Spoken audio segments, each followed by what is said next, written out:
అధ్యాయం, కీర్తనలు 2వ అధ్యాయం 11వ వచనం.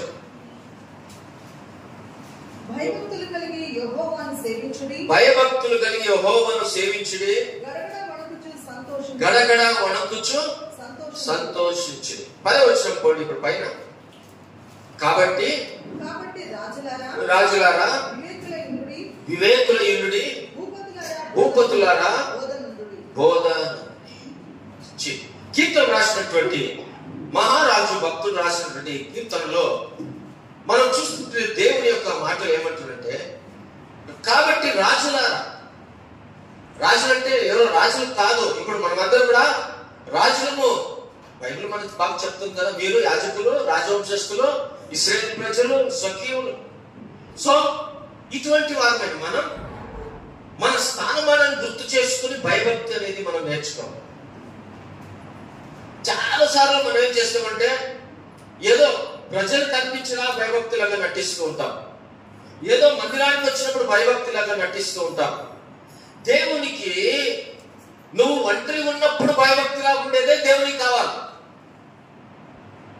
సో దానికి మనం ఎందుకు ఎవరు అంటే మనం రాజులము, దేవుని బిడ్డలు మనం ఎవరమ్మా? రాజులము. తర్వాత వివేకుల యునుడి, రాజులము వివేకుల యునుడి అని మనం చూస్తున్నాం. రాజులకు వివేకం లేకుండా ఉంటే రాజ్యం నాశనం అయిపోతుంది. అర్థమవుతుందా? రాజులకు వివేకము లేకుండా ఉంటే రాష్ట్రము, రాజ్యం ఏమైపోతుంటే పతనం అయిపోతుంది. యుద్ధాలు వస్తాయి, అక్కపక్కల నుండి సైనికులు వస్తూ ఉంటారు, యుద్ధాలు చేస్తూ ఉంటారు. కాబట్టి రాజు అనేవాడు ఎట్లుండాలంట? గడుసుగా ఉండాలి, గట్టిగా ఉండాలి, తను జయించేవాడుగా ఉండాలి. ఏ సమయమైనా యుద్ధం వచ్చినా, ఏ సమయం ఏదొచ్చినా రాజులు ఏం చేయాలంటే వివేకంతో పరిపాలన చేయాలి తన యొక్క రాజ్యాన్ని. కుటుంబంలో భర్త అనేవాడు మరి వివేకం గలవాడై కుటుంబాన్ని సరైన విధంగా పరిపాలన చేయాలి. ఒక కాలేజీలో ఒక ప్రిన్సిపాల్ సరైన విధముగా ఉండి ఆయన మంచి వివేకం కలిగి ఆ ప్రిన్సిపాల్ ఆ కాలేజీని సరిగా నడిపించుకోకపోతే కాలేజీ పతనమైపోతుంది. ఒక ఆఫీసర్ లేదా ఒక హాస్పిటల్, ఒక చీఫ్ మెడికల్ ఆఫీసర్ లేకపోతే పబ్లిక్ రిలేషన్ ఆఫీసర్, వీళ్ళందరికీ ఇచ్చిన పనిని సరైన విధముగా వారు చూసుకోకుండా ఉంటే వారి కింద ఉండే పని వారు ఆఫీసర్స్ ఇదంతా ఏమైపోతుందంటే ఇవన్నీ కూడా పతనమైపోతుంది. కాబట్టి ఇవన్నీ కూడా పరిపాలించి జాగ్రత్తగా వీళ్ళు ఉన్నప్పుడే రాజు కలిగి ఉంటే ఏమంట వాళ్ళు వివేకులై ఉండాలని మనం చూస్తాం. ఈరోజు విశ్వాసులైన మీరు మనమందరూ కూడా దేవుని బిడ్డలు వివేకము కలిగి మనం జీవించాం. ఒక మనిషి వివేకంగా ఉన్నాడు అంటే, ఒక వ్యక్తి వివేకంగా ఉన్నాడంటే, ఒక సేవకుడు వివేకంగా ఉన్నాడంటే, ఒక రాష్ట్రంలో ఒక ముఖ్యమంత్రులు, ప్రధానులు వివేకంగా ఉన్నారంటే, ఒక బ్యాంకులోనో ఒక ఆఫీసులోనో ఒక వ్యక్తులు వివేకంగా ఉంటే అవన్నీ కూడా సక్సెస్ అవుతా ఉంటాయి. సో రాజు అనేవాడు కూడా వివేకం కలిగి ఉంటేనే రాజ్య పరిపాలన చేస్తాడు.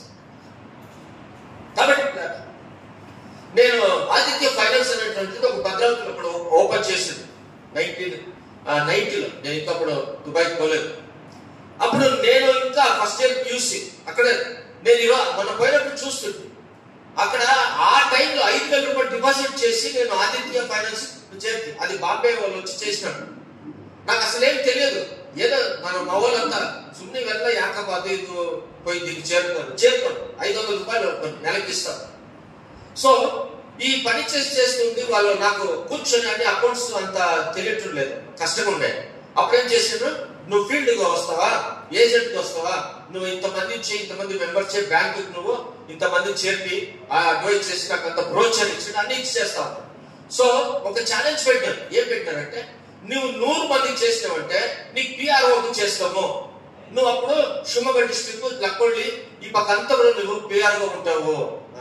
నాకు పిఆర్ఓ అంటేనే తెలియదు. అప్పుడు నేను అడిగినా, నేను చేస్తాను, నాకు మస్తు ఉంటారు స్నేహితులు, 100 మెంబర్స్ చేసిన అకౌంట్స్ ఓపెన్ చేసినాం.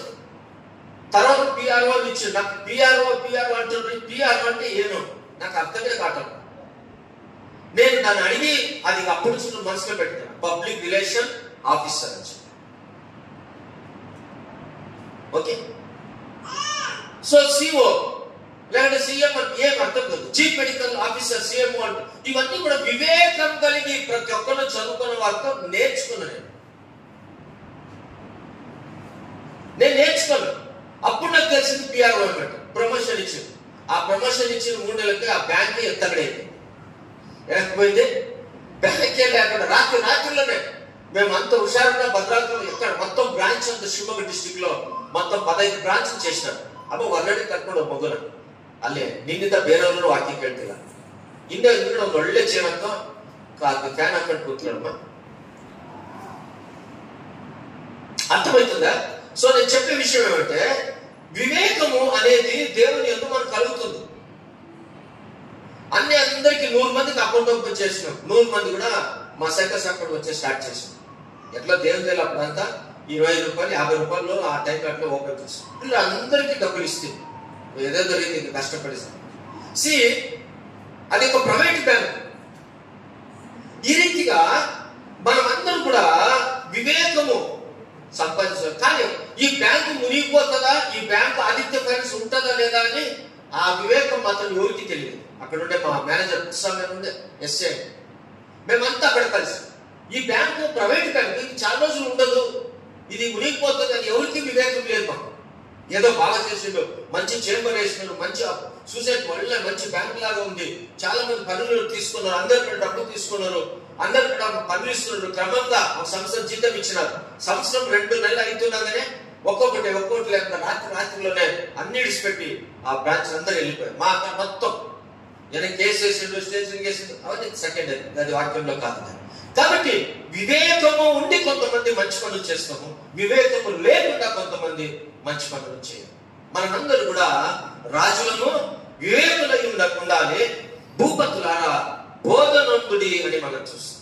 భూపతులు అంటే భూమి మీద నివసించే ప్రతి ఒక్క వ్యక్తులు బోధ, దేవుని బోధ బాగా నింపబడాలి హృదయంలో. దేవుని బోధ నీ హృదయంలో లేకుండా ఉంటే, దేవుని వాక్యము నీ హృదయం లేకుండా ఉంటే పిల్లరా నువ్వు ఆధ్యాత్మిక జీవితంలో మన ముందుకు సాగలేము. ఒకరు ఎవరో ఫోన్లు చేస్తా వచ్చింది 2 రోజుల కింద మన ಸಂಘಸ್ಥರು. ಸರ್ ನಾಳೆ ಮೊದಲನೇ ತಿಥಿ ಮಾಡಬೇಕು, ನಮ್ಮ ಅಪ್ಪನ ಬರ್ರಿ. సో నేను వాక్యానుసారం కొన్ని విషయాలు చెప్తే వస్తుంది. ನೀನು ಕ್ರಿಸ್ತನನ್ನು ನಿಜವಾಗ್ಲೂ ನೀನು ನಂಬಿದ್ರೆ ರಕ್ಷಣೆ ಹೊಂದಿದ್ರೆ, ನೀನು ನಿಜವಾಗ್ಲೂ ಮಾರ್ಪಡಿಸಿದ್ರೆ, ಇನ್ನು ಲೋಕಾನುಸಾರವಾದಂತ ಆಚಾರಗಳು ಪದ್ಧತಿಗಳನ್ನ ನೀನು ಬಿಟ್ಬಿಡ್ತೀಯ. ಅಪ್ಪನ ಜ್ಞಾಪಕ ಮಾಡ್ಕೋ, ಬೇಡನಲ್ಲ. ನಿಮ್ಮ ಮನೇಲಿ ಕುಟುಂಬ ಪ್ರಾರ್ಥನೆ ಇಟ್ಕೋ, ಶಾಮಿನ ಹಾಕಿ ಇದು ಮಾಡಿ ಎಲ್ಲ ಬಂಧುಗಳಿಗೆಲ್ಲ ಊಟ ಹೇಳಿದ್ದೀನಿ, ಮೊದಲನೇ ತಿಥಿ ಅಂತ ಮಾಡಬೇಕು. ಬೈಬಲ್ ಎಲ್ಲ ತೋರಿಸ್ಬಿಟ್ಟು ನಾನು ಕ್ರೈಸ್ತವ ಬಿಟ್ಬಿಡ್ತೀನಿ ಅಂತ ದೇವರ ವಾಕ್ಯ.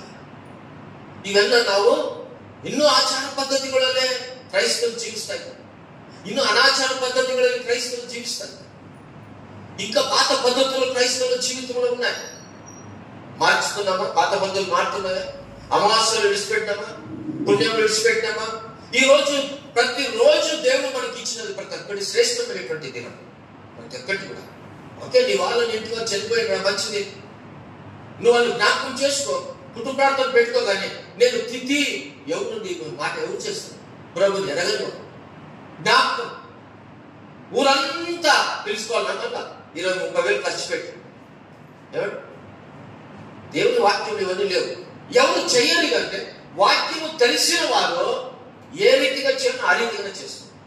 వాక్యము తెలియని వారు ఆచార పద్ధతులు చేస్తూనే ఉంటారు, అన్య పద్ధతులు చేస్తూనే ఉంటారు, అమావాస్యలని చేస్తూనే ఉంటారు. కాబట్టి దేవుని వాక్యం తెలిసిన వారు వీళ్ళరా వారు ఎట్లుంటారంటే భయభక్తి కలిగి జీవిస్తారు. బైబిల్ దానికే చూస్తున్నాం. భూపతులారా బోధనందుడి. మనం చక్కని బోధ నేర్చుకోవాలా, చక్కని బోధ వినాలా, వాక్యాన్ని బాగా రోజు నెమరి వేయాలా, చదవాలా. అదే మనకు క్రైస్తత్వాన్ని. అన్యులకు ప్రతిరోజు నూనె పోస్తారు, అంటిస్తారు, కూర్చొంటారు, ఉదిబందేస్తారు, ఉది కట్టి పెడతావు, ఎప్పుడు పూజిస్తుంటారు. అయితే నువ్వు నేను జీవం కలిగిన దేవుని వాక్యాన్ని నువ్వు గంటలుగా చదువుతూ ఉండాలి. వాక్యమే దేవుడు. ఆ వాక్యం నీ జీవితాన్ని మారుస్తుంది. నువ్వు ఒంటరిగా ఉన్న నీ జీవితాన్ని మారుస్తుంది, నువ్వు 10 మందితో ఉన్న నీ జీవితాన్ని మారుస్తుంది. భయభక్తి కలిగి ఎక్కడికైనా నువ్వు జీవిస్తుంటావు. కాబట్టి దేవుని వాక్యమును తృణీకరించగాకు. బైబిల్ పట్టుకునేదే కాదు, బైబిల్ చదివేది నేర్చుకో, గంటల తరబడి నేర్చుకో. ఒకళ్ళు ప్రయాణం చేస్తుంటే బైబిల్ వాక్యాలు వింటూ ఉండు. దేవుడు నిన్ను ఎక్కువగా ఆధ్యాత్మికంగా ఆశీర్వదిస్తుంది. బైబిల్ తెలియని వాళ్ళు తిథి చేస్తారు, బైబిల్ తెలియని వాళ్ళు పాత పద్ధతితో జీవిస్తుంటారు, బైబిల్ వాక్యం తెలియని వాళ్ళు ఇష్టం వచ్చినట్టుగా ఇంకా ప్రవర్తిస్తూ ఉంటారు. కాబట్టి నువ్వు నేను భూపతులారా బోధనందుండి దేవుని వాక్యాన్ని అంగీకరించండి. బాగా వాక్య ప్రకారం ఈ వాక్యం సరి ఉందా లేదా, లవోదీయ సంఘం వాళ్ళు దేవుని వాక్యం చెప్పిన తర్వాత వారి ఇంటికి పోయి చూస్తూ ఉన్నారంట. ఈ వాక్యం అబద్ధమా, ఈ వాక్యం అబద్ధ బోధన, ఈ వాక్యం సరి ఉందా, ఈ వాక్యం ఈ వారంలో విన్నది మరి నిజంగా మన జీవితంలో ఆశీర్వాదకరమని వారు తెరచి చూస్తూ ఉంటారంట లవోదీయ సంఘం వారు. ఈరోజు సంఘం నుండే మనం వాక్యం చెప్పేది వినదే కాదు, మీరు కూడా ఎంత చదువుతున్నారు, ఎంత నేర్చుకుంటున్నారు, ఎంత వాక్యానికి సమయం ఇస్తున్నారు. కాబట్టి దేవుని వాక్యం మనం ఏం చేయాలంట, మంచి బోధ మన హృదయానికి మనకు. తర్వాత మనం చూస్తున్నాం, గమనించండి, దానికి భయభక్తులు కలిగి యెహోవాను సేవించింది. 1వ కీర్తన 2వ కీర్తన 10వ వచనం. ఈ భయభక్తులు కలిగి యెహోవాను సేవించుడి, గడగడ వణుకుచు, ఏమంట, గడగడ వణుకుచు సంతోషించి. నేను వీళ్ళకి చెప్తే పోయిన వారమే అశోక్కి లోకేష్ ఆ మైక్ అక్కడ పెట్టాలని చెప్పాను. పనులు ఏం లేవు, జ్ఞాపకం తక్కువ. ఎందుకంటే పోయినసారి డిస్టర్బ్ అయిందని విన్నా. నేను చెప్పిన ఇదెందుకు వీళ్ళు మధ్యలో పెడతాను తీసుకొని వచ్చి, నేను రెండు సార్లు చెప్పి ఆడ పెట్టాను మూలలో వచ్చి. ఓకే, బిజీ లైఫ్ ఏం లేదు. దేవుని బిడ్డలైన మనం గమనించండి, భయభక్తులు కలిగి యెహోవాను సేవించుడి. ఎట్లుండాలంట దేవుని బిడ్డలు, భయభక్తి కలిగి యెహోవాను సేవించు. సేవించుంటే దేవుని పట్ల నీకు గౌరవం ఉండాలి. అర్థమవుతుందా? దేవుని పట్ల నీ గౌరవం ఉండాలా. మరి దేవుని వాక్యాన్ని విధేయత కలిగి నువ్వు అంగీకరించి ఆ వాక్యం ప్రకారం బ్రతకాలి. క్రైస్తవుడికి బైబిల్ లేకుండా వాడు క్రైస్తవుడు కాదు. నీకు బైబిల్ సంగతులే తెలియమంటే, బైబిల్ ఏ అధ్యాయం ఏ వచ్చినట్టు ఎక్కడ తెలియదంటే నువ్వు క్రైస్తవుడు కాలేవు. నీకు మార్గదర్శనం లేదు, నువ్వు నమ్ముకున్నవే కానీ నామకార్థమైనటువంటి. పై వారం నేను చెప్తూ వచ్చా, క్రైస్తవులు ఎట్లుంటారంట, సున్నము కొట్టిన సమాధిలాగా ఉంటారు. నువ్వు బైబిల్ తెలియకుండా ఏదో నేను క్రైస్తవుడు బైబిల్ పట్టుకొని వచ్చి ఒక సంఘంలో కూర్చొని పోయేది కాదు. బైబిల్ నేను ప్రతిరోజు గంటలు టైం ఇచ్చి సంఘం. అరే దేవుడు లేకుండా నువ్వేం బతుకుతావు? దేవుడి వాక్యం లేకుండా నువ్వు ఎంత ఇంజనీర్ అయినా ఏం ప్రయోజనం? దేవుడి వాక్యం లేకుండా నువ్వు ఎంత డాక్టర్ అయినా, ఎంత మేనేజర్ అయినా ఏం ప్రయోజనం? దేవుడి వాక్యము, ఆయన వాక్యమే నీ చదువులన్నిటికన్నా శ్రేష్టమైనటువంటి విషయాలు బైబిల్ మనకు నేర్పుతుంటాయి. క్రమంగా చదువుతున్నామా? దానికి దేవుని బిడ్డలైన మనం గడగడ భయభక్తుగా యెహోవాను సేవించుడి, గడగడ వణుకుచు సంతోషం. సంతోషంలో కూడా దేవుని యొక్క భయం ఉండాలంట. ఎందుకు చెప్పానా? సంతోషం చాలా వేరు సంతోషం. చూడండి, తాగి కందంగా ఆడేవాళ్ళు సంతోషంగా ఉంటారు. ఓకే, సినిమాలు చూస్తూ సంతోషంగా కూర్చొని నవ్వుతూ ఉంటారు. సీరియల్ చూస్తూ సంతోషంగా ఎంజాయ్ చేస్తూ ఉంటారు. క్రీడలు ఆడుతూ, క్రికెట్ ఆడుతూ, ఫుట్బాల్ ఆడుతూ సంతోషంగా ఎంజాయ్ చేస్తుంటారు. సంతోషం. అయితే మన సంతోషం, ఆ సంతోషం కన్నా మన సంతోషం ఎట్లంట, గడగడ వణుకుసు సంతోషించి. అంటే దేవుని సన్నిధానంలో యేసు ప్రభు బిడ్డైన మనం నీ ఇంటిలో నువ్వు మోకరించినప్పుడు, నీ ఇంటిలో బైబిల్ చదువుతున్నప్పుడు, నీ ఇంటిలో నీ కుటుంబంలో ఉన్నప్పుడు, నువ్వు దేవుని ఎడ ఉన్నప్పుడు నువ్వు గడగడలాడుచు సంతోషం. అంటే దేవుని యందు భయభక్తులుగా ఉండి సంతోషించాలి. నా దేవుడు నా ప్రభు రిజాయిస్ ఉండాలి. దేవునిలో నువ్వు గడగడలాడచ్చు అంటే నువ్వు భయభక్తి కలిగి సంతోషించు. ఈ సంతోషము భయభక్తి కలిగిన సంతోషమా? వణుకుచు గడగడలాడచ్చు. కన్నడలా మాకు ఓదిలో నాని ఓదిలో ఏనేది అన్నది అన్నోనే వచ్చిన యెహోవా నన్ను భయభక్తిಯಿಂದ ಸೇವಿಸಿರಿ, ನಡುಗುತ್ತಾ ಉಲ್ಲಾಸಪಡಿರಿ. ಉಲ್ಲಾಸ ಪಡೋದು ಬೇರೆ, ಭಯದಿಂದ ಉಲ್ಲಾಸ ಪಡೋದು ಬೇರೆ. ಅರ್ಥ ಆಗ್ತಿದ್ಯಾ? ಉಲ್ಲಾಸ ನೀವು ಏನ್ ತಪ್ಪು ಎಂಜಾಯ್ ಮಾಡ್ಕೊಂಡು ಸಿನಿಮಾ ಮಾಡ್ಕೊಂಡು ಎಲ್ಲ ಮಾಡ್ಕೊಂಡು ತಲೆಗಳು ಮಾಡ್ಕೊಂಡು ಉಲ್ಲಾಸ ಪಡೋದು. ಅದು ಕ್ರಿಸ್ತನನ್ನು ಅಂಗೀಕರಿಸಿದ ಮಕ್ಕಳು ಯಾವ ರೀತಿಯಿಂದ ನಡುಗುತ್ತಾ, ಅಂದ್ರೆ ದೇವರಲ್ಲಿ ಇದು ಒಳ್ಳೆಯದು, ಇದು ಸಂತೋಷ ಇದೆ, ನಿನ್ನಲ್ಲಿ ಆ ಭಯ, ಆ ಭಕ್ತಿ ಇದ್ದಾಗ, ನೀನು ಸಂತೋಷ ಪಟ್ಟಾಗ ನಿನ್ನ ಹೃದಯದಲ್ಲಿ ಆತ್ಮಶಾಂತಿ ಸಿಗುತ್ತೆ. ನಿನ್ನ ಹೃದಯವು ದೇವರ ಆಲಯವಾಗಿದೆ. ಕ್ರಿಸ್ತನಲ್ಲಿ ಭಯಭಕ್ತಿಯಾದ ಉಲ್ಲಾಸ. 100ನೇ ಕೀರ್ತನೆ ಅದಕ್ಕೆ ಆತರ ಸನ್ನಿಧಿಗೆ ಬರುವಾಗ 100ನೇ ಕೀರ್ತನೆ ಎಷ್ಟು ಚೆನ್ನಾಗಿದೆ ಮಾತು. 100ನೇ ಕೀರ್ತನೆಗಳು ಮಾತೋದನ್ನ. సమస్త దేశములారా యెహోవాకు ఉత్సాహధ్వని చేయుడి, సంతోషంతో యెహోవాను సేవించుడి. ఉత్సాహగానము చేయించు ఆయన సన్నిధికి రండి. యెహోవాయే దేవుడని తెలుసుకోండి. చూడండి వినండి, సమస్త జనులారా మీరు దేవునితో వస్తున్న నిజము. అయితే యెహోవా ఉత్సాహధ్వని చేయుడి, సంతోషంతో యెహోవాను సేవించు. నేను అప్పుడే చెప్పాను, వేరే విధమైన సంతోషం ఉంటుంది. అయితే దేవుని మందిరంలోని వచ్చినప్పుడు వచ్చే సంతోషం వేరే. ఆ ప్రసన్నత లేదు. ఆ దేవుని కృపతో నింపబడతాం.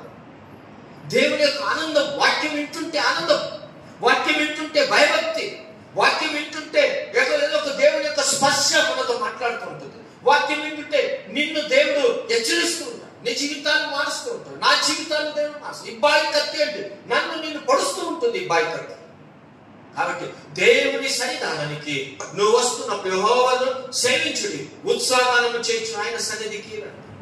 ఆయన సన్నిధానికి వస్తున్నప్పుడు ఎక్కడ రావాలంట? గానము, ప్రతి గానముతో, ఉత్సాహముతో, సంతోషంతో, ఆనందంతో దేవుని సన్నిధానానికి రావాలి.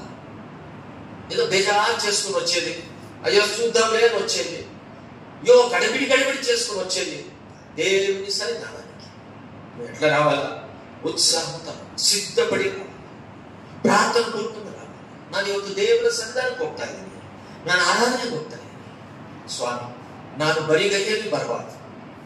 ನನ್ನ ಹೃದಯ ಉತ್ಸಾಹದಿಂದ ತುಂಬಬೇಕು, ಆನಂದದಿಂದ ತುಂಬಬೇಕು. ನನ್ನ ಜೀವಿತದಲ್ಲಿ ಕರ್ತನೆ ನಾನು ಒಂದು ಜೀವನದ ಬದಲಾವಣೆಗಳು ನಾನು ಕಾಣಬೇಕು. ನಾನು ಇಷ್ಟೋ ವರ್ಷ ಚರ್ಚೆ ಹೋಗ್ತಿದ್ದೆ, ನನ್ನ ನಡೆಯಿಂದಾಗಲಿ, ನುಡಿಯಿಂದಾಗಲಿ, ನನ್ನ ಮಾತಿನಿಂದಾಗಲಿ ನನ್ನಲ್ಲಿ ಬದಲಾವಣೆಗಳು ಬರಬೇಕು. ನಾನೊಬ್ಬ ಕ್ರೈಸ್ತ ಮಗನಾಗಿದ್ದೇನೆ. ನನ್ನಲ್ಲಿ ಬದಲಾವಣೆಗಳು ವಾರ ಬರಬೇಕು. ನಾನು ವಾಕ್ಯ ಓದ್ತಾ, ಪ್ರಾರ್ಥನೆ ಮಾಡ್ತಾ, ಹಾಡು ಹೇಳ್ತಾ ಇದ್ದೆ, ದೇವರಲ್ಲಿ ನೀನು ಕೊಡಬೇಕಾದ್ರೆ ಕೊಡ್ತಾ ಇದ್ದೆ. ನಿನ್ನ ಸನ್ನಿಧಾನದ ಉತ್ಸಾಹ, ನಾನು ನಿನ್ನ ಸನ್ನಿಧಾನದಲ್ಲಿ ಭಯಭಕ್ತಿಯಿಂದ, ಉತ್ಸಾಹದಿಂದ, ಸಂತೋಷದಿಂದ ನಿನ್ನ ಸನ್ನಿಧಾನದ ನಾನು ಕಾಣಬೇಕು. ಆ ಒಂದು ಫೀಲಿಂಗ್ ಕ್ರೈಸ್ತರಿಗೆ ಇರುತ್ತೆ. ಆ ఒక ఫీలింగ్ ఉండాలి క్రైస్తవులకు. ఏదో డైలీ జాబ్ లాగా బంధు వచ్చినము పోయినంత నువ్వు వస్తుంటే నీ ఆత్మ నింపబడాలి. దేవుని ప్రసన్నత నీ ఆత్మ నింపబడాలి. నేను దేవుని సన్నిధానం పెడుచున్నాను, ప్రభుని ఆరాధించడానికి పెడుచున్నాను, దేవుని సన్నిధానాన్ని పాడేదానికి పెడుచున్నాను, దేవుని సన్నిధానాన్ని పరిచయం కోసం వెళ్ళుచున్నాను. నీ మైండ్ ఒకటి, నీ థాట్ ఒకటి, నీ హృదయం ఒకటి కాదు.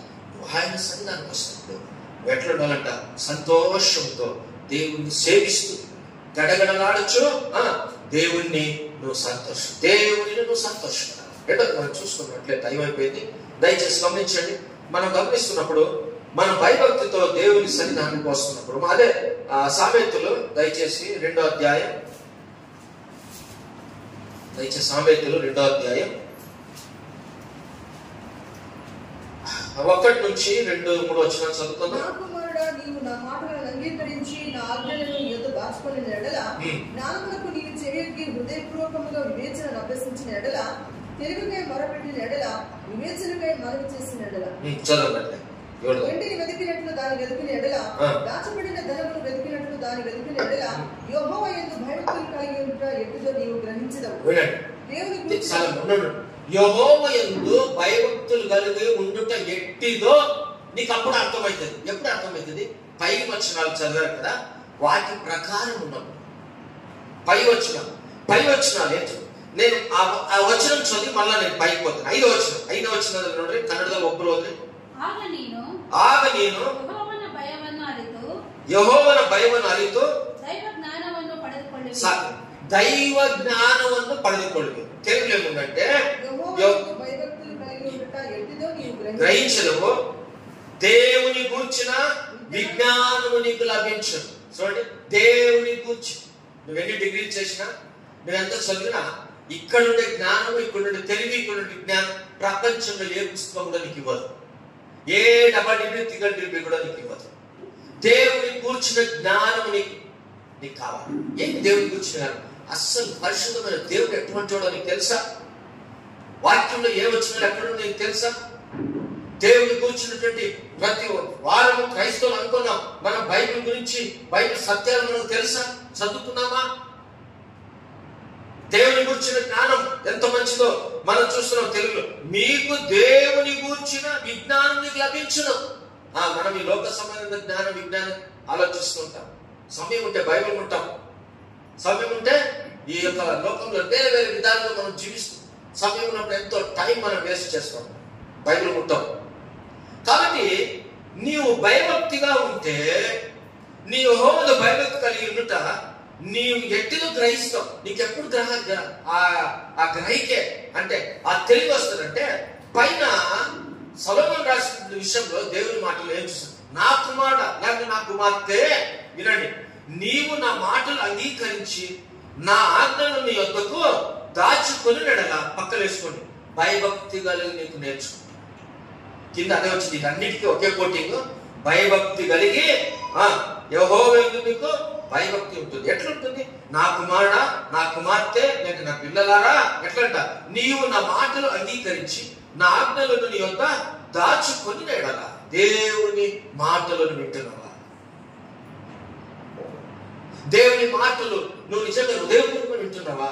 దేవుని మాటలు వినేది కాదు, నువ్వు భవిష్యత్తు బైబిల్ అంతంలో నువ్వు దేవుని మాటలు వింటూ చదువుతూ హృదయపూర్వకంగా అవి అభ్యాసిస్తున్నావా? ఏమంటే హృదయపూర్వకంగా వివేచన అభ్యాసించిన నువ్వు అభ్యాసం చెయ్యి. You have to learn daily. బైబిల్ను రోజు అభ్యాసం నీ నోట్లో. పోయినసారి మన పాస్టర్ యూత్ మీటింగ్ పెట్టండి మేము మన. సో సుమారు ఒక 40 మంది పైన వచ్చింది.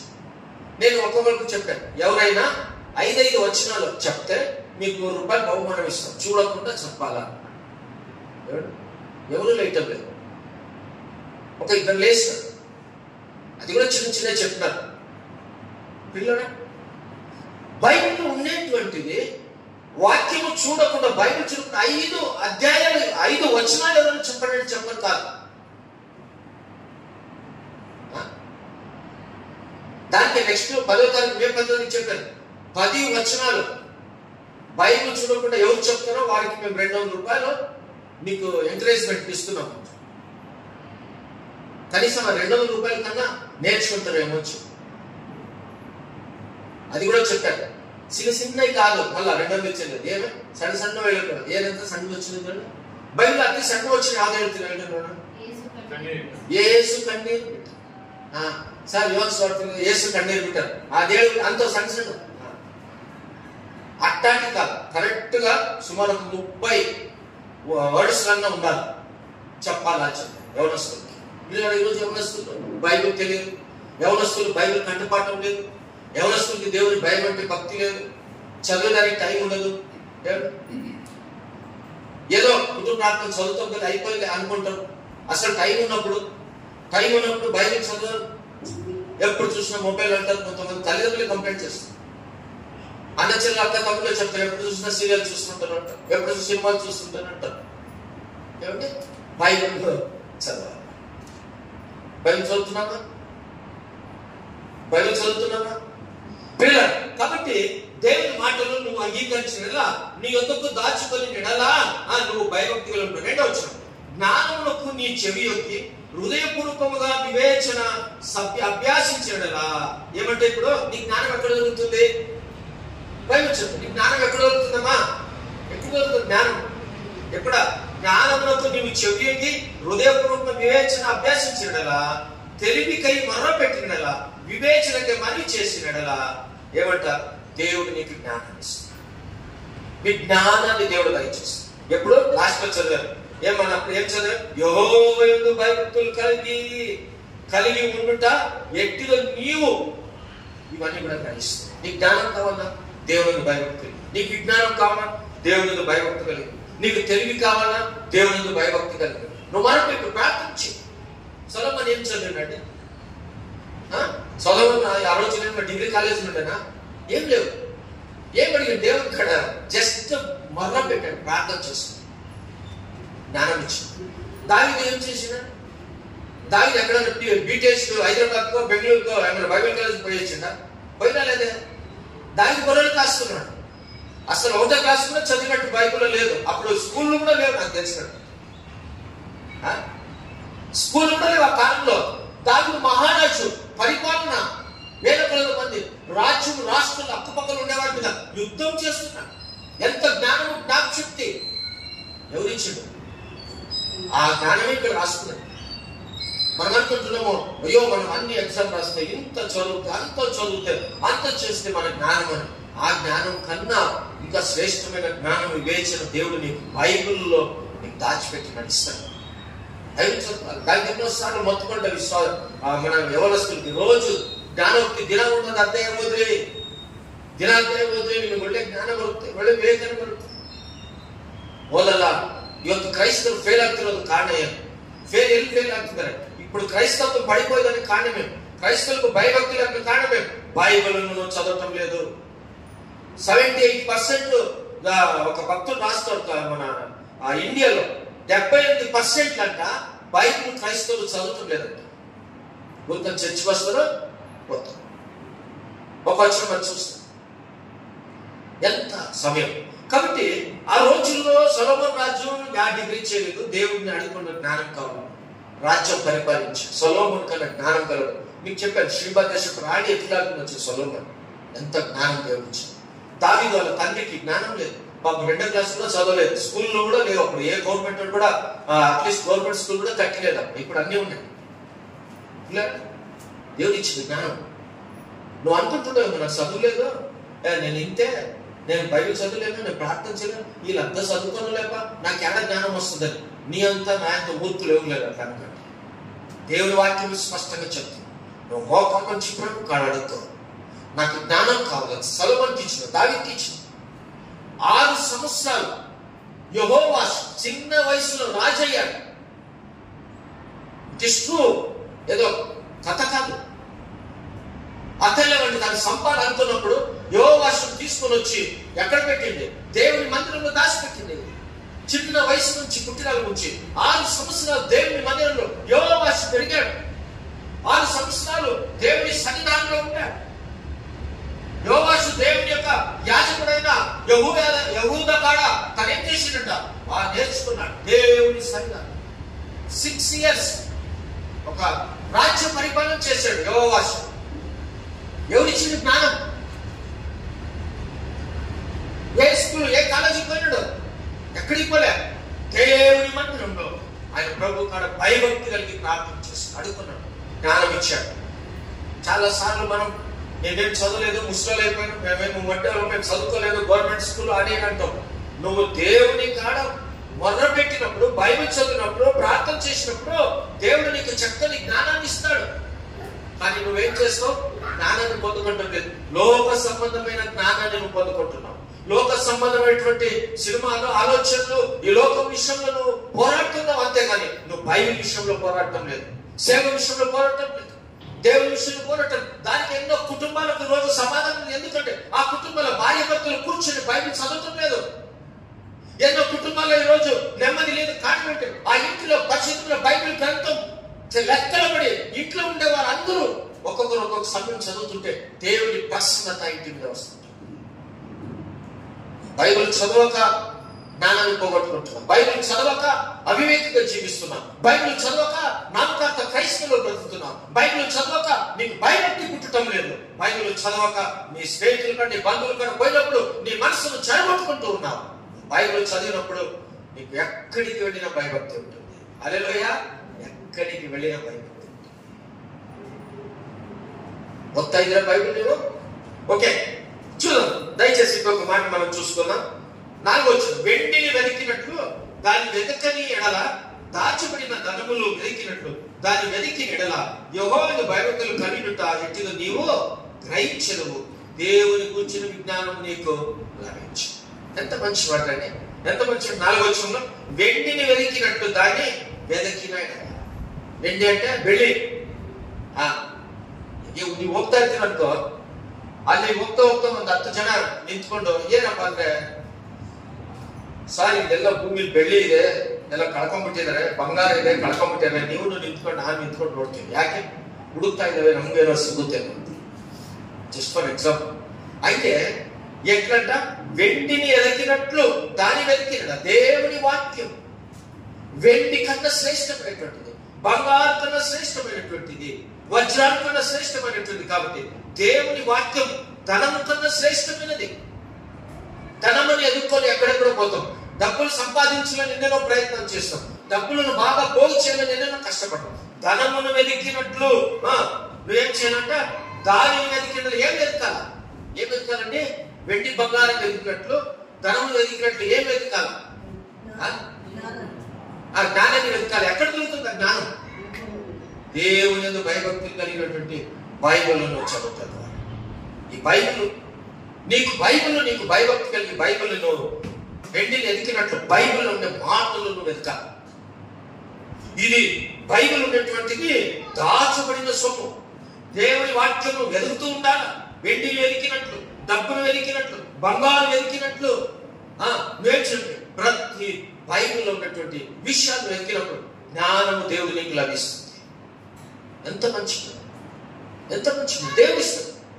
ఈరోజు ఏమి పనికిరాని గొప్ప గొప్ప స్పీకర్లు అయ్యారు, మంచి మంచి పనులు చేస్తున్నారు, ఉద్యోగం చేస్తున్నారు, మంచి బిజినెస్ మెన్లు అయ్యారు క్రైస్తవులు. తెలుసు, ఏమి చదువులేని వాళ్ళు, చదువు ఉన్న వాళ్ళు కాదు, నాకు ఎంతో మంది తెలుసు. ఏమి జీరో, ఏమి తెలియని వాళ్ళు, ఈరోజు పెద్ద పెద్ద బీద వాళ్ళు యేసు ప్రభు ఊరిక నమ్ముకున్నారు అంతే కదా. ఈరోజు అందరూ కూడా మంచి మంచి బిజినెస్ మెన్లు, టాప్ లెవెల్ మనీ, మంచి మంచి సంపాదన చేస్తున్నారు. ఈరోజు మంచి మంచి కంపెనీలు ఉన్నాయి క్రైస్తవులకు. ఈరోజు గొప్పగా ఉన్నారు. ఎందుకంటే వాళ్ళు దేవుని సన్నిధానంలో వెతికినారు. జ్ఞానం ఎక్కడ దొరుకుతుంది? రాజకీయం పోతే రాజకీయ జ్ఞానం దొరుకుతుంది, దేవుని దొరుకుతుంది, దేవుని జ్ఞానం దొరుకుతుంది. ఎప్పుడు వీళ్ళంతా దేవుని జ్ఞానం పొందుకుంటే నువ్వు ఏ బిజినెస్ చేసినా సక్సెస్ అవుతావు, నువ్వు ఏ పనికి పోయినా సక్సెస్ అవుతావు. దేవుడు నీకు ఇంకా ఏ రీతిగా నువ్వు మంచి బిజినెస్ చేయాలో, ఏ రీతిగా బాగా సంపాదించాలో, ఏ రీతిగా బాగుండాలో దేవుడు నీకు జ్ఞానాన్ని దయచేస్తాడు.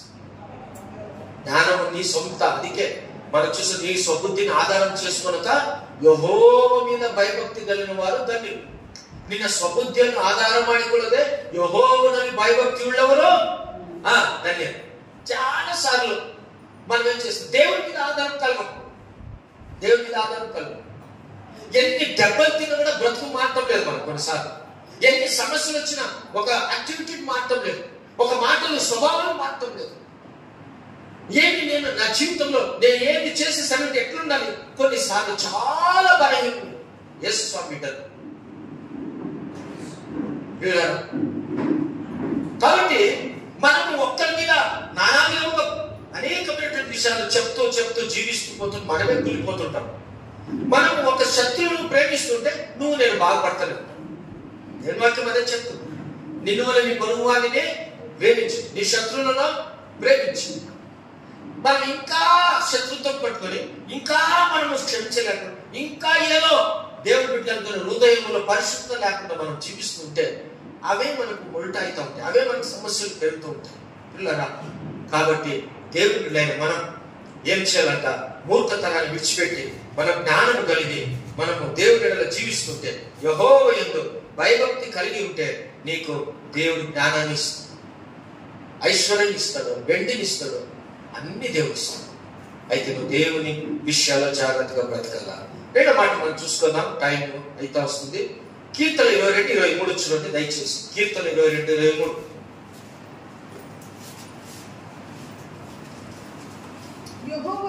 యెహోవా యందు భయభక్తులు గలవారు లారా ఆయనను స్తుతించుడు. సార్ ఏమంట? యెహోవా యందు భయభక్తులు గలవారు లారా ఆయనను స్తుతించుడు. యెహోవాను భయభక్తుల్లోనే అతనను స్తుతిసి. ఎవరు స్తుతించాలి ఇప్పుడు దేవుణ్ణి? యెహోవాకు భయభక్తులు గలవారు. ఎవరు యెహోవాకు భయభక్తులు గలవారు? మిమ్మల్ని క్వశ్చన్ వేశారు.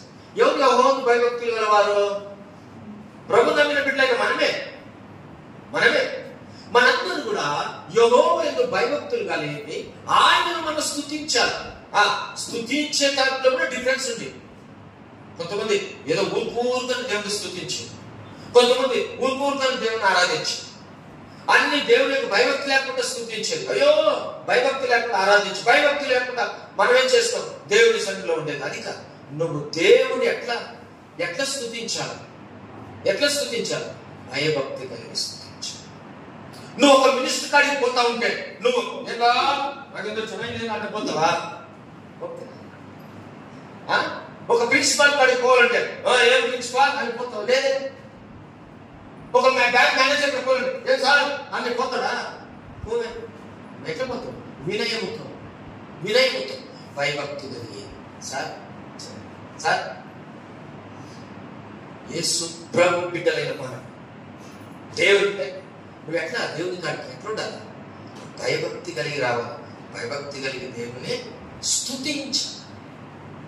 అస్సలు ఎన్నో చర్చిలో ఇప్పుడే నేను బయట ఫోటోలు వెళ్తాం, స్తుతులు రావండి.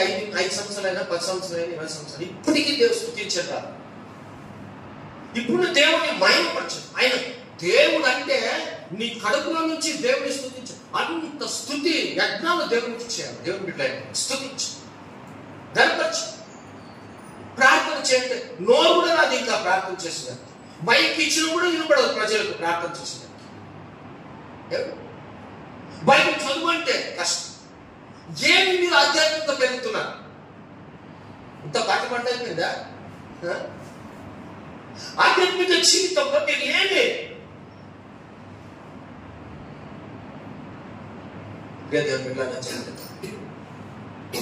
యెహోవా యందు భయభక్తులు కలిగి స్తుతించాలి.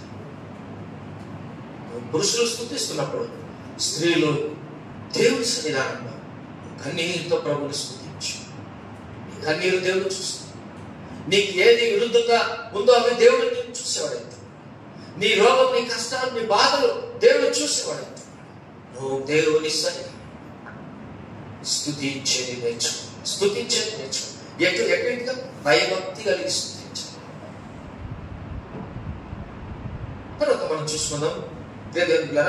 యెహోషువ 24:14 చూడండి. యెహోషువ 24:14 నేను నా ఇంటి వారిని యెహోవాను సేవించును. 24:14 కాబట్టి మీరు యెహోవా యందు భయభక్తులు గలవారై ఆయనను నిష్కపటంగాను సత్యంగాను సేవించుచు మీ పితరులు నది అద్దరిని ఐగుప్తులను సేవించిన దేవతలను తొలగద్రోసి యెహోవాను సేవించుడి. చాలండి, వినండి. యెహోషువ ఇశ్రాయేలు ప్రజలను నడిపిస్తున్నటువంటి సమయంలో ఇశ్రాయేలు ప్రజలకు ఒక నాయకుడుగా ఉన్నాడు, ఒక పాస్టర్గా ఉన్నాడు. వారు నడిపిస్తుంది ఎప్పుడు ఈ ప్రజలు తప్పిపోయేవారుగా ఉన్నారు. వీరికి దేవుని భయభక్తి లేక జీవిస్తూ ఉన్నారు. వీరికి దేవుడు అంటే స్తుతించే మనసు, దేవుడు అంటే అంత ఈ చేసిన మేలులు మర్చిపోయారు వీళ్ళందరూ ఇశ్రాయేలు ప్రజలు. జనరేషన్ పెరుగుతున్నా కూడా ఈ జీవితంలో మార్పు రాలేదు.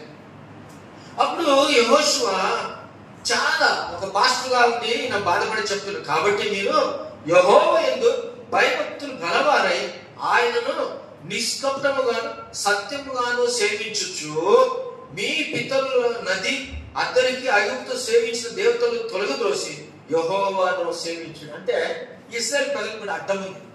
మీరు చేసే తప్పులు ఏం చేసిందంటే ఐగుప్తు దేశం దేవతలను పూజించేవారు. వీళ్ళకి దేవుడు ఎవరో తెలుసు. వినండి, వీళ్ళకి దేవుడు ఎవరో తెలుసు. ఇశ్రాయేలు ప్రజలు వారు ఎంత బట్టి పని చేసుకుని కష్టపడి జీవిస్తున్నారో దేవుడు వీరిని మోషే ద్వారా ఆ ఇశ్రాయేలు ప్రజలను ఐగుప్తు నుంచి బయటకు తెచ్చింది తెలుసు. ఎర్ర సముద్రం నుంచి వారిని విడిపించింది తెలుసు. బండ సందులు నీళ్ళు ఇచ్చింది తెలుసు. వారికి మన్నాను దేవుడు కురిపించింది తెలుసు. ఈ తెలుస్తూ ఈ జనరేషన్ వస్తూ ఉన్నా కూడా మీరు మధ్యలో ఏం చేశారంటే మీరు ఒక దేవుడికి ఇష్టం లేని పనులు చేశారు. ఏం చేసేవారు? దానికే యెహోషువ అంటున్నారు. ఏమంటే మీ పితరుల నది అద్దరిని ఐగుప్తులో సేవించిన దేవతలు తొలగద్రోసి యెహోవానే సేవించారు. వీరు చేసే పాపం ఐగుప్తు దేశంలో ఆ కాలం నుంచి వారికి ఉన్నటువంటి విగ్రహాలు, ఈ విగ్రహాలను మీరు తొలగించండి, యెహోవాను సేవించండి. మీరు విశ్వాసం తెలుసు. ఇప్పుడు కూడా అనేక క్రైస్తవులు పిల్లలు పండుగలు పోతుంటారు, ఆచారాలు చేస్తుంటారు. ఈరోజు అనేక క్రైస్తవులు వారు ఏమో పోకుంటే ఎట్లా సార్, మా బంధువులు సార్, మా రక్త సంబంధికులు సార్, వారు మేము క్రిస్మస్కి వస్తాం కాబట్టి వారు మమ్మల్ని పిలుస్తున్నారు. పోటీ మంచిది, పోతే తినిరండి. వారి యొక్క దేవతల విగ్రహాలకు మీరు దుఃఖకూడదు. వారు పూజ చేసి పెట్టింది మీరు తినకూడదు. కాబట్టి ఇది ఒక అడ్డం ఇశ్రాయేలు ప్రజలు. ఈరోజు పిల్లల దేవుడు దానికి మీరు యెహోవాను భయభక్తులు ఆయనను సేవించుడి, భయభక్తి కలిగి ఎట్లుండాలంట, భయభక్తి ఆయనను నిష్కపటముగాను సత్యముగాను సేవించాలా.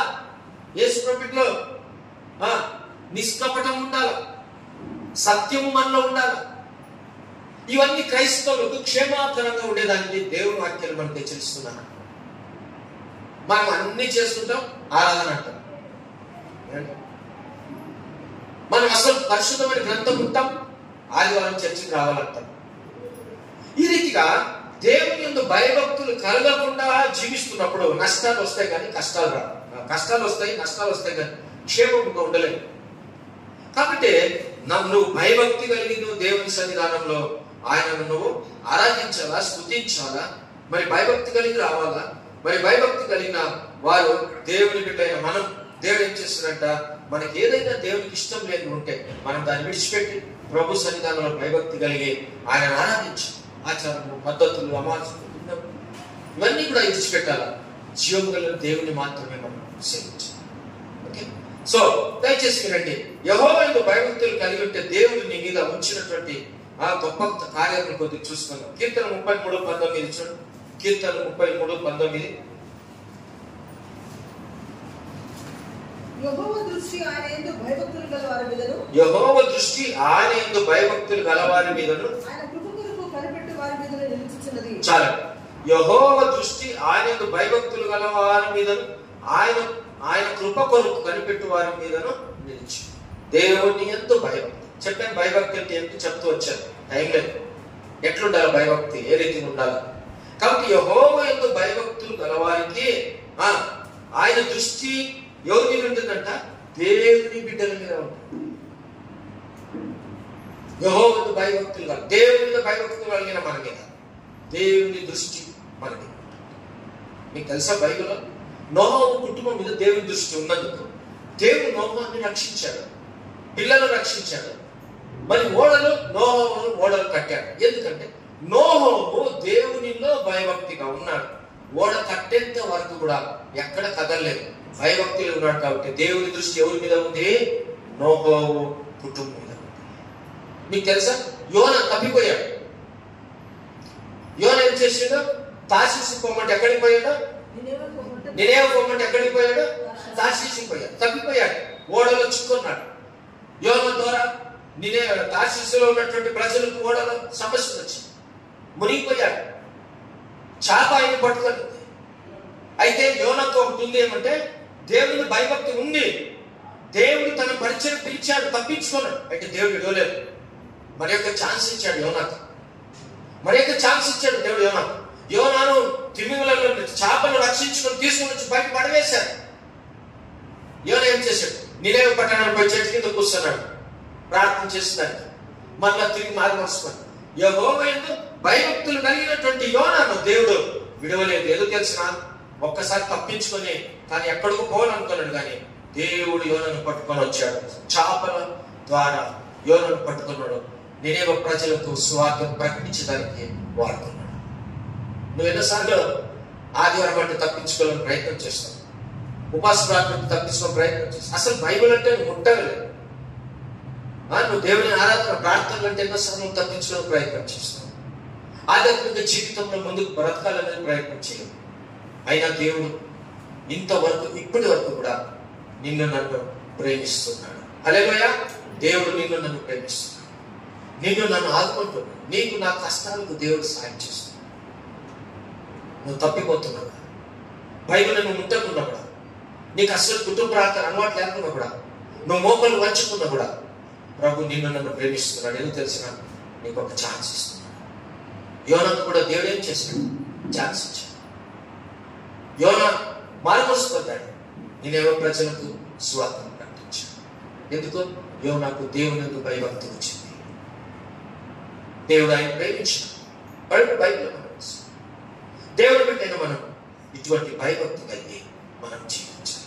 దానికే బైబిల్ మనం చూస్తున్న ప్రకారం ఇక్కడ మనం వస్తాం, నీకు దేవుని యొక్క కనుదృష్టి నీ మీద ఉండాలి. 33:10 చూస్తాం. యెహోవా దృష్టి ఆయన యందు భయభక్తుల మీద ఉన్నది. చాలాసార్లు మనం ఫీల్ అవుతాం, ఏం లేనప్పుడు ఫీల్ చేస్తాం, ఎక్కడ ఉన్నప్పుడు దేవుడు మమ్మల్ని యాడ్ చూస్తున్నప్పుడు దేవుడు, మా ఇల్లు యాడ్ చూస్తున్నప్పుడు దేవుడు, నా పిల్లల్ని యాడ్ చూస్తున్నప్పుడు దేవుడు. 20 సార్లు ఇదే అంటున్నావు కానీ దేవుడు అంటున్నాడు, నువ్వు ఎక్కడ ప్రార్థన చేస్తున్నావు అప్ప, నువ్వు ఎక్కడ బైబిల్ చదువుతున్నావు అప్ప, నీ హృదయం ఎట్లుందప్ప, నీ తలంపులు ఎట్లున్నాయప్ప, నువ్వు వాక్యం ప్రకారం ఉన్నవేవప్ప, నువ్వు ప్రార్థనలు జీవిస్తున్నావప్ప, నువ్వు పరిచయం దేవుడు నిన్ను కూడా ఆటలాడతావు. ఇదేం బతుకమ్మ, నా కుటుంబానికే రావు ఇన్ని కష్టాలు అంటా ఉంటావు. దేవుడు దృష్టి ఉందా మా మీద? మా ఇంటి మీద దేవుడు కళ్ళేవు, విడిచిలేదు, మా ఇంటి మీద దేవుడు కళ్ళు లేవు, నా మీద దేవుడు దృష్టి లేదు అని ఫీల్ అవుతుంటావు. కానీ నీ కళ్ళు ఎక్కడున్నాయి? నీ హృదయం ఎక్కడుంది? నీ జీవితాలు ఎక్కడున్నాయి? వాక్యం వింటున్నావు, చర్చకు వస్తున్నావు, ఆరాధిస్తున్నావు, బట్ నీ మనస్తత్వం ఎక్కడుంది? ఒకసారి నువ్వు ఆలోచించి, నువ్వు దేవుణ్ణి న్యాయస్థాపన నిలబెట్టి యోగ్యత నీకు నాకుందా? లేదే. ఆయన పవిత్రుడు, పరిశుద్ధుడు, నీతివంతుడు. పాపులైన మన కోసం ప్రాణానికి రక్తం కార్చిన దేవుడిని నువ్వు ప్రశ్న అడిగేంత యోగ్యత ఉందా? లేదు. ఎందుకు? నువ్వు దేవుని భయభక్తి కలిగి లేవు. కాబట్టి దేవుని దృష్టి నీ మీద ఖచ్చితంగా ఎప్పుడు ఉంటుందంటే, నువ్వు దేవుని ప్రారంభం నుంచి చెప్పాను కదా, అవన్నీ కొటేషన్, నువ్వు అవన్నీ ఉంటే ఖచ్చితంగా దేవుని భయభక్తులు, దేవుని దృష్టి ఎప్పుడు నీ మీద ఉంటుంది. సమయంలో చూస్తాం, ఆయన దృష్టి అంటే చెడ్డవారి మీదనో మంచివారి మీదనో ఆయన దృష్టి. కాబట్టి దేవుని దృష్టి ఎవరి మీద పడింది? ఒక్క దెబ్బ కొట్టాడు, తీసుకొని వచ్చి మళ్ళా నేనేమో పడేస్తాను. దేవుని దృష్టి 12 మంది శిష్యుల మీద ఉంది, సువార్తను ప్రకటించడానికి. ఏ బైబిల్ కాలేజ్ లేదు, ఏ 10th స్టాండర్డ్ లేదు, ఏ గవర్నమెంట్ స్కూల్ లేదు, ఏ ప్రైవేట్ స్కూల్ లేదు, ఏ కాలేజీలు లేవు. ఆ రోజుల్లో ఎవరు కట్టించలేదు, బిల్డింగ్లే లేవు. 12 మంది శిష్యుల మీద దేవుని దృష్టి ఉంది. వారు దేవునికి భయభక్తి కలిగి ఉన్నారు కాబట్టి విజ్ఞానాన్ని సంపాదించుకున్నారు. శిష్యులు చేపలు పట్టేవారు, మత్తాయి వాళ్ళంతా సుక్కపు పుత్త, వారికి ఏ చదువు లేని వారు దేవుని మీద భయభక్తి కలిగి ఉన్నారు. అన్ని కూడా వారు సంపాదించుకున్నారు. దేవుడు వారిని పరిచయంలో వాడుకున్నాడు. పేతురు అబద్ధాలను తప్పించుకోపోయేదాన్ని ప్రయత్నం చేశాడు. పేతురు హృదయాన్ని ఆయన దృష్టి మీద దేవుడు ఉంచాడు. ఆ దేవుని దృష్టి పేతురు హృదయం మీద ఉంచాడు. నువ్వు కోడి కూత ముందు 3 సార్లు అబద్ధం ఆడుతూ ఉన్నాడు దేవుడు. పేతురు ఏం చేశాడు? 3 సార్లు అబద్ధం చెప్పాడు. ఈరోజు జనాలకు అబద్ధం అంటే చాలా విలువ. అబద్ధం ఆడేదంటే ఎక్స్పర్ట్ అయిపోయింది ప్రపంచం. అవునంటే అవును, ఉందంటే ఉంటే దేవుని బిడ్డలైన మనం.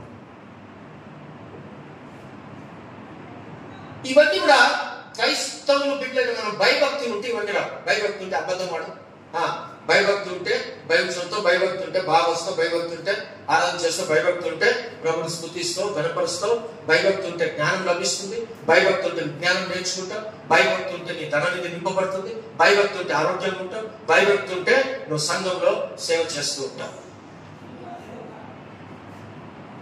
ఈరోజు నీ భయభక్తిని సైతం దొంగిలించినాడా? ఒక్కసారి ఆలోచించి. నీ భయభక్తిని అపవాది దొంగిలించినాడా? నీ భయభక్తిని ఈ లోకంలో అపవాది నేను పట్టుకున్నదా? ఒకవేళ దేవుడి రోజు ఈ వాక్యంతో నీతో మాట్లాడుతుంటే ఆయన కను దృష్టి నీ మీద ఉంది కాబట్టి ఆయన నేను ఇడువని ఎడబాయి యుగ సమాప్తంలో నీకు తోడుగా ఉంటాను. ఆయన దృష్టి నీ మీద ఉంది. నిన్ను ఇప్పుడు కూడా ప్రేమిస్తుంది యేసయ్య. నేను చేయి విడవలేదు. ఆయన కను దృష్టి నీ మీద ఉంది, నీ కుటుంబం మీద ఉంది. నేను ప్రేమిస్తున్నాను, కానీ నువ్వు ప్రభుని ఎంత ప్రేమిస్తున్నావు? రెండోదిగా కీర్తన 34:7 చూడండి. అదే ఆమె 34:7. యెహోవా యందు భయభక్తులు గల వారి చుట్టూ ఆయన దూత కావలి ఉండి వారిని రక్షించును. మీరండి, యెహోవా యందు భయభక్తులు గల వారి చుట్టూ ఆయన దూత కావలి ఉండి వారిని రక్షించును. దూత నిన్ను రక్షించాలంటే నువ్వేమై ఉండాలా? భయభక్తులు. సింపుల్. ఇదేం కఠినమైనటువంటిది దేవుడు మనకు చెప్పండి.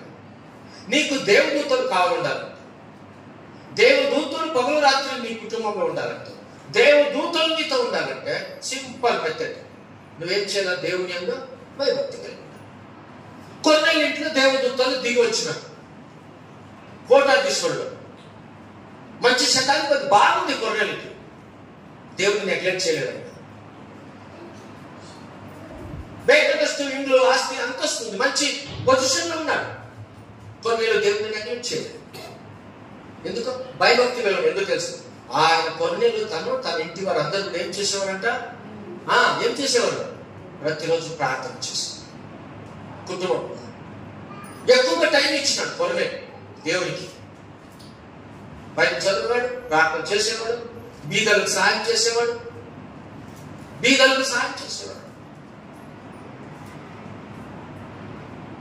ఏమైందంట?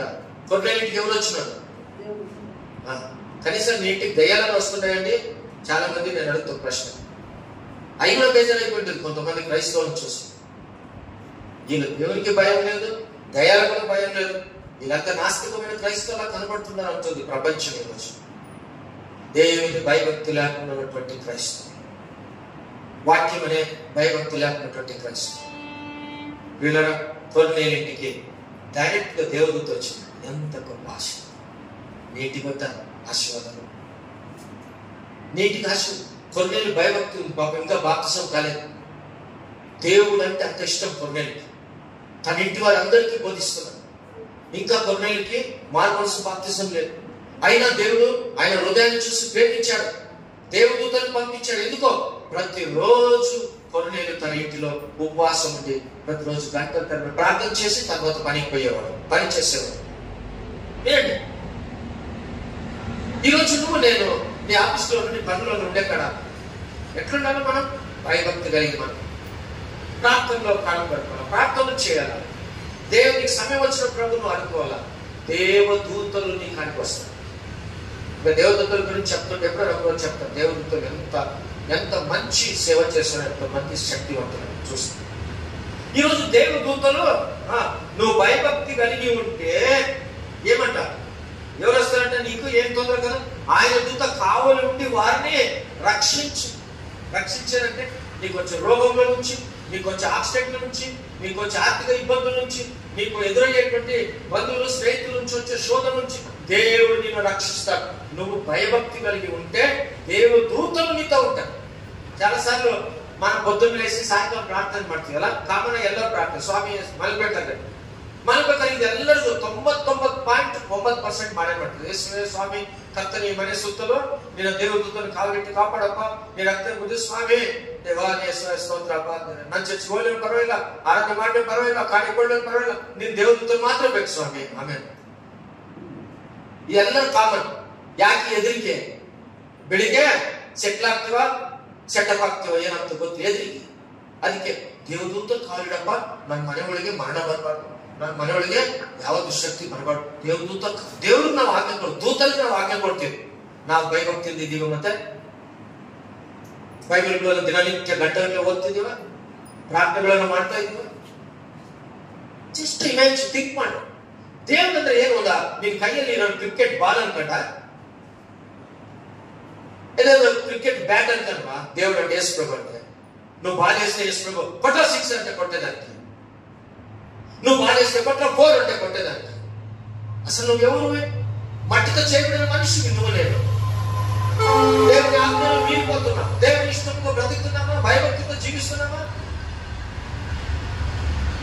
దేవదూతలు కొర్నేలుకు వచ్చే కారణం తన ఇంటి వాళ్ళందరూ కూడా ఉపవాసం ఉండేవాడు, ప్రార్థన చేసేవాడు. దేవదూతలు వచ్చారు. బైబిల్ అనే మాట చెప్తుంది, నువ్వు యెహోవాకు భయభక్తి కలిగి ఉంటే దేవదూతల్ని కావలి ఉంటారు. దేవదూతల్ని కావాలి కాబట్టి నీకు దేవదూతలు కావాలంటే నిన్ను కాపాడుకుంటారు, నిన్ను రక్షిస్తుంటారు, నిన్ను ఆదరిస్తుంటారు. అదే 9వ వచనం చూడండి, యెహోవా భక్తులారా ఆయనందు భయభక్తులు ఉండుడి. 34:9 యెహోవా భక్తులారా ఆయనందు భయభక్తులు ఉండుడి, ఆయనందు భయభక్తులు ఉండువానికి ఏమీ కొదవా. నీకేం కొదవ ఉండదు. ప్రాబ్లం క్రైస్తవులు ఇదే వచ్చేది. ఏ స్వామి నమ్మినా నాకు ఎప్పుడు ఇదే కొదవ, ఏ స్వామి నమ్మినా నా ఇంటి మీద ఆయన దృష్టి లేదు, ఏ స్వామి నమ్మినా నాకేమీ లేదు, ఏ స్వామి నమ్మినా నేను ఇంకా ఇట్లే ఉన్నా. ఇదే. కానీ నువ్వు ఏ స్వామికి ఎట్లున్నావు? నీకు యేసువానికి ఎట్లా నీ కనెక్ట్, ఎట్లా నీ ఫ్రెండ్షిప్, ఎట్లా నువ్వు దేవునిలో నువ్వు జీవిస్తున్నావు, ప్రార్థన చేస్తున్నావు, వాక్యం చదువుతున్నావు. దానికి దేవుడు మాట, యెహోవాయందు భయభక్తులు గల వారికి ఏ కొదవను ఉండదు. నీకేంటి కూడా కొదవ ఉండదు. నీకు డబ్బులు దేవుడు ఆశీర్వదిస్తాడు, పని ఆశీర్వదిస్తాడు, ఆరోగ్యం ఆశీర్వదిస్తాడు, అన్ని ఇస్తాడు. నీకు కొదవ ఉంది అంటే, దేవుని కన్ను దృష్టి నీ మీద లేదు అంటే నువ్వు దేవుని భయభక్తి లేదు. భయభక్తి ఏమి? భయభక్తి అంటే అస్సలు నువ్వు దేవుని వాక్యానుసారంగా జీవించేదే, చదివేదే, ప్రభువును గౌరవించు, ఆయన వాక్యం తెరబడి నువ్వు దేనికన్నా దేవుని వాక్యానికి దేనికి నువ్వు ఎక్కువ టైం ఇస్తుంటావో దేవదూతలు నీకుంటారు, భయభక్తి దేవుని యొక్క ఆశీర్వాదం నీకుంటారు. ఓకే, 99% ఈరోజు క్రైస్తవులు దేనికంటే ఎక్కువ టైం ఇస్తారు? మొబైల్కి, అనేక టీవీకి, సినిమాలకు, అన్నెసెసరీ దానికి ఈరోజు క్రైస్తవులు టైం వేస్ట్ చేస్తారు. భయభక్తి నాది నో. ఎట్లా భయభక్తి అవుతుంది? నువ్వు వాక్యానికి నువ్వు టైం ఇవ్వు, ప్రార్థనకు టైం ఇవ్వు, దేవుని పరిచయకు టైం ఇవ్వు, సువార్తకు టైం ఇవ్వు. దేవునితో నీతో ఉంటారు, డబ్బులు నీకు ఏ కొద్ద నీకు ఉండదు, ఆరోగ్యంగా ఉంటావు, నెమ్మదిగా ఉంటావు, సమాధానంగా ఉంటావు. రే సింపుల్ ఔషధం ఒక క్రైస్తవులకి ఏం తెలుసు? ఏ రోగం ఉంది కూడా బైబిల్. దీనికన్నా మించి నేనేం చెప్పాను? Simple method. ఒక క్రైస్తవుడు భయభక్తి వీళ్ళి నువ్వు బాగా సంతోషంగా, ఫస్ట్ చెప్తావచ్చు, సంతోషంగా ఆనందంగా ఉండాలంటే నీకు దేవుడు నాలుగు ఇచ్చాడు, కన్ను ఇచ్చాడు, చెవులు ఇచ్చాడు. ఏదో చదువుకున్నావు, ఇప్పుడు అంతా స్కూల్ ఉండే, కాలేజీలు ఉండే, బాగా చదువుకున్నావు, అన్నీ ఉండే. నువ్వు బైబిల్లోనే చదవాలి. దివారాత్రులు ఆయన వాక్యాన్ని ధ్యానించేవాడు ధన్యుడు. అసలు దేవుని వాక్యం చదువుతుంటే మాత్రం తీసుకుంటుందండి. దేవుని వాక్యం చదువుతుంటే నాకు ఆ రోగం ఉందా, ఆ బీపీ ఉందా, షుగర్ ఉందా తెలియదండి. రాత్రి కూర్చొని పడుకునే ముందు ఒక గంట దేవుని వాక్యం చదువుతుంటే నిద్ర రావడానికి బాగా నిద్ర వస్తుంది. హల్లెలూయా. నాకు ಮಾತ್ರ ಸೀಕ್ರೆಟ್, ನಿಂಗೆ ಯಾರು ನಿದ್ದೆ ಬರಲಿಲ್ಲ, ನೀ ಬೈಬಲ್ ಹಿಡ್ಕೊಂಡು ಜಸ್ಟ್ ಒಂದು 15 ನಿಮಿಷ ಓದೋಕೆ ಸ್ಟಾರ್ಟ್ ಮಾಡಿ, ಹಂಗೆ ನಿದ್ದೆ ಹೋಗುತ್ತೆ. ಯಾವ ನಿದ್ರೆ ಕೊಡಿದೇನು ಬೇಡ. ಇನ್ನು ಓದಕ್ ಬರಲ್ಲ ನೀನ್ ಬೈಬಲ್ ಅನ್ಕೋ, ನೀನ್ ಹಿಂಗೆ ಸುಮ್ಮನೆ ಮೊಣಕಾಲದಲ್ಲಿ ಪ್ರಾರ್ಥನೆ ಮಾಡ್ತಿರೋ, ನೀನ್ ಮೊಣಕಾಲಲ್ಲೇ ನಿದ್ದೆ ಮಾಡ್ತೀರ. ಬೆಳಿಗ್ಗೆ 5 ಗಂಟೆಗೆ ಎದ್ದಾಗ ನಾನು ನಿದ್ದೆ ಮಾಡ್ತಾ ಇದ್ದೀನ ಅಂತೇನೆ. Simple method. ಇವತ್ತು ನಾವ್ ಹೆಂಗಿದ್ದೀವಿ?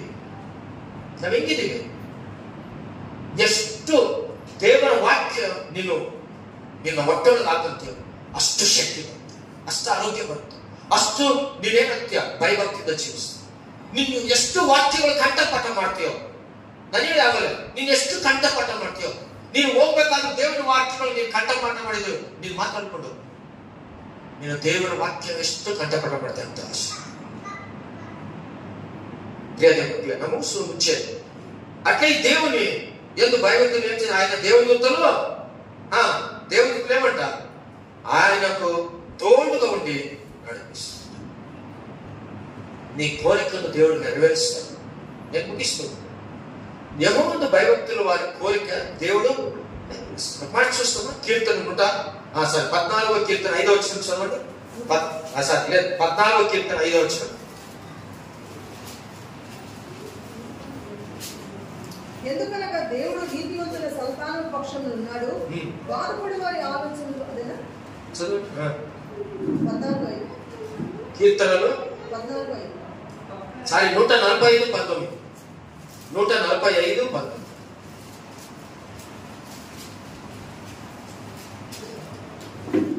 యెహోవా పడిపోయిన వారందరినీ ఉద్ధరించువాడు, యెహోవా పడిపోయిన అందరిని ఉద్ధరించువాడు, కృంగిపోయిన వారందరినీ లేవనెత్తువాడు. సర్వజీవుల కన్నులు నీ వైపు. తన యందు 145 19. తన యందు భయభక్తుల వారి కోరిక ఆయన నెరవేర్చును, వారి మొర ఆలకించి వారిని రక్షించును. యెహోవా తను ప్రేమించి వారిని అందరినీ కాపాడు. కనుక నాకు మాత్రం చదువుతుంది ಬೇಗ ಓದಬೇಕು, ಚೆನ್ನಾಗಿ ಓದಬೇಕು.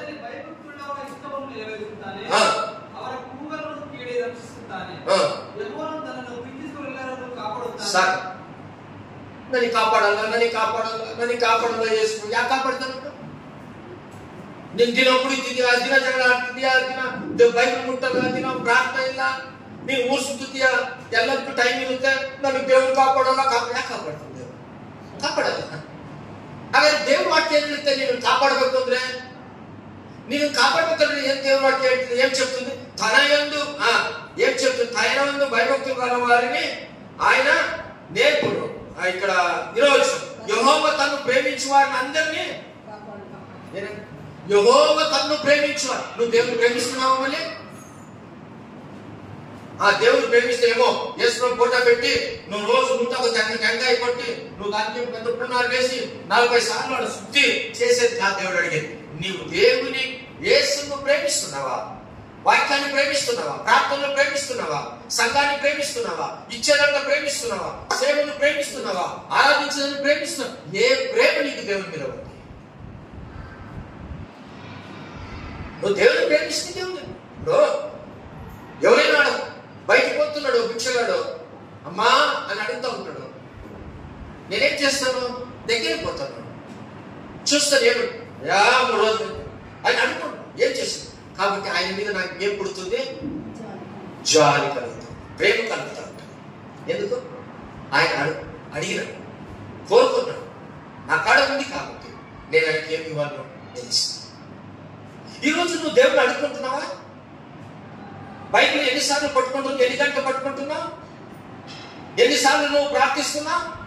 నువ్వు దేవుని ప్రేమిస్తే కదా నీకు దేవుడు డబ్బులు ఇస్తాడు, చదువు ఉండదు, ఆరోగ్యం ఉంటుంది, సమాధానం ఉంటావు, జ్ఞానం కలిగి ఉంటావు, దేవునితో నీతో ఉంటాడు. నువ్వు దేవుని ప్రేమిస్తుంటే నీకు సంపూర్ణమైన బలం ఉంది, ఆరోగ్యం ఇస్తా, అన్ని ఇస్తావు. నువ్వు దేవుని ప్రేమించకుండా నువ్వు అన్ని కావాలంటే దేవుడు ఏం దేవుణ్ణి యథార్థంగా ప్రేమించు.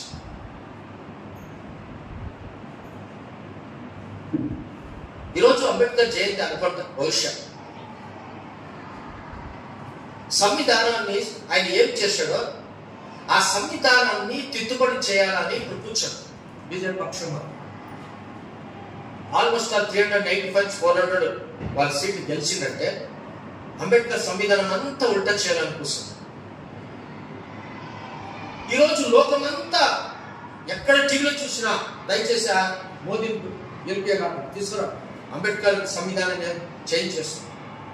అమ్ముకున్నాడు, బ్యాంకులు అమ్ముకున్నాడు, ఎల్ఐసీలు అమ్ముకున్నాడు, బస్ స్టాండ్లు అమ్ముకున్నాడు, రైలు అమ్ముకున్నాడు, విమానాలు అమ్ముకున్నాడు, అన్ని నాశనం చేసి పెట్టుకుని వచ్చి మన దేశాన్ని ఇప్పుడు సంవిధానాన్ని కూడా తీసివేసిన ట్రై చేస్తుంది. మీకు చూసిన నిన్న న్యూస్ లో నేను చూస్తున్నాను. ఇప్పుడు ఏం ఉంటాయో తెలిసిన, ఈరోజు ఆయన అంబేద్కర్ జయంతి కాబట్టి ఏం ఉంటాయో తెలిసిన, నేను అంబేద్కర్ దిగి వచ్చినా కూడా సంవిధానాన్ని చేంజ్ చేయమంటున్నాడు. ఏనంటే నేను అంబేద్కర్ దిగి వచ్చిన అంబేద్కర్ సంవిధానం చేంజ్ చేయను, 400 వచ్చినా చేంజ్ చేయను. ఎందుకు చెప్పు?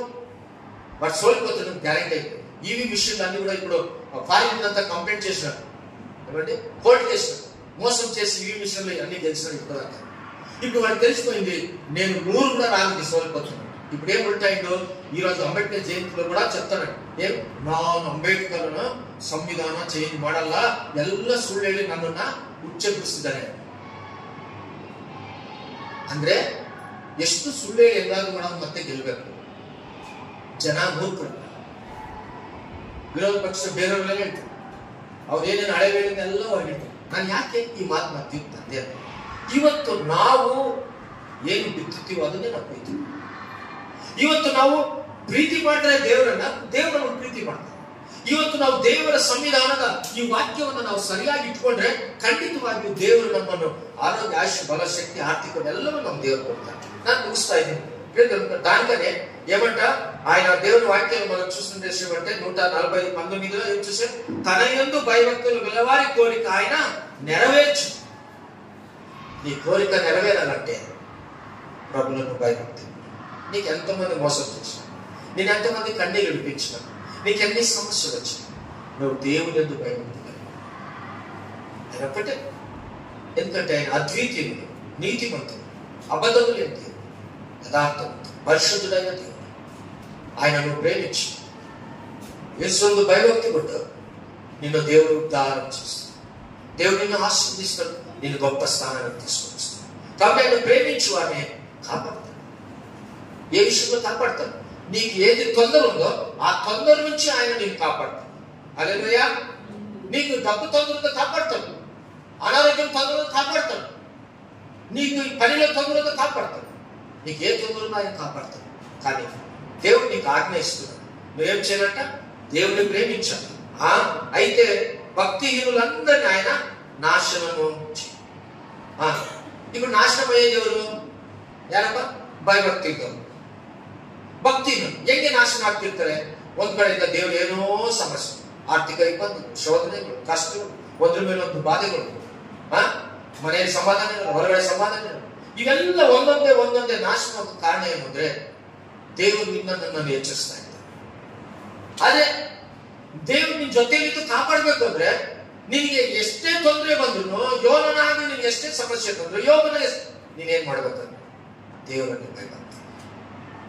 ಎರಡು ಕೈಗಳಲ್ಲ, ಹಗಲು ರಾತ್ರಿ ದೇವರ ಸನ್ನಿಧಾನದಲ್ಲಿ ಭಯಭಕ್ತಿಯಿಂದ ಹೋಗು. ಕುಂತ ಜಾಗದಲ್ಲಿ ದೇವರನ್ನು ನೀನು ಭಯಭಕ್ತಿಯಿಂದ ನೀನು ಎಲ್ಲಿ ಕೂತಲ್ಲಿ ಪ್ರಾರ್ಥನೆ ಮಾಡು.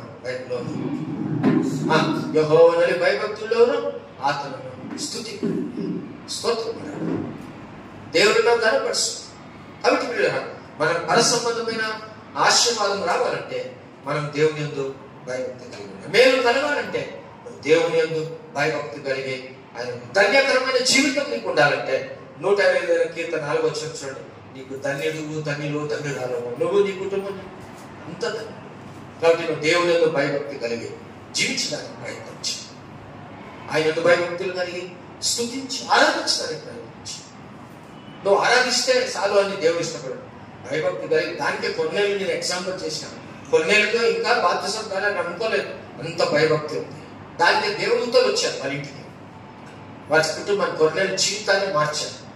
ఇంకా బాధ్యసం కాలేదు. ప్రభుల విశ్వాసం అంత నమ్మకం ఉన్నాడు కొన్నేళ్ళు. అటువంటి భయభక్తులు నేను నమ్మినంటే ఏం పర్లేదు, నువ్వు ఎప్పుడూ భయభక్తి. ఈ భయభక్తికి నీ తల మీద పెట్టుకుంటేనే ఎప్పుడు ఉంటే నీకు ఈ లోకంలో ఏది అక్కర్లేదు. దేవుడు నిన్ను హెచ్చిస్తాడు, ఆశీర్వదిస్తాడు, ఆరోగ్యం ఇస్తాడు. కాబట్టి దేవుడు మన కోసం, దానికోసం ధనవంతుడైన దేవుడు దరిద్రులైన మన కోసం ఈ లోకానికి వచ్చింది. ఆయన కాలు చేతులు మేకులతో కొట్టాడు, తలకు ముళ్ళ కిరీటం వేశాడు, ఆయన పక్కలను పొడిచాడు, ఎంతో హింస అనుభవించాడు వేసుకున్నావు. ఎందుకు తెలుసు? నువ్వు నేను పరలోకానికి వెళ్ళాలని, నువ్వు ఏదిలో ఈ లోకంలో ఎవరికి కూడా ఆరోగ్యము శాశ్వతం కాదని ప్రభు నిన్ను పిలిచి కళ్ళు మూస్తే ఏసీ కన్నా నువ్వు నేను ఉండాలని ఆయన నిన్ను నన్ను ప్రేమించాడు. నీకోసం నా కోసం ఆయన ఎన్ని దేవుడు ఎన్నోసార్లు దారి తప్పుతున్నా కూడా ప్రభు నిన్ను ప్రేమిస్తున్నాను, నేను కనికరిస్తాను. నిన్ను ఆయన కడితే నీ హృదయం వారికి ఇవ్వాలా, నువ్వు నమ్ముకోవాలా, ప్రభుకి నీ హృదయం ఇవ్వాలా, నువ్వు దేవుడి సన్నిధికి వారం రావాలా, ఆయన మాటలు వినాలా, ఆయన గొప్పతనం ప్రకటించాలి. ఎంత గొప్ప దేవుడు యేసు చనిపోయాడా? సమాధిలో లేదే, లేచాడు, పరలోకానికి వెళ్ళాడు. ఆయన తిరిగి ఇంటున్నాడు. ఆ యేసు ప్రభు పరలోకం నుంచి వచ్చే లోపల నువ్వు నేను భయభక్తిగా జీవిస్తావు, ఆయన రాకుండా ఎదురు చూస్తావు. ఒకరు ప్రభు నిన్ను పిలిస్తే, నన్ను పిలిస్తే మనం పరలోకంలో దేవుని కాడ ఉంటాం. యుగంలో అక్కడ ఆనందకరమైన జీవితం దేవుని కాడ మనకు ఉంటుంది.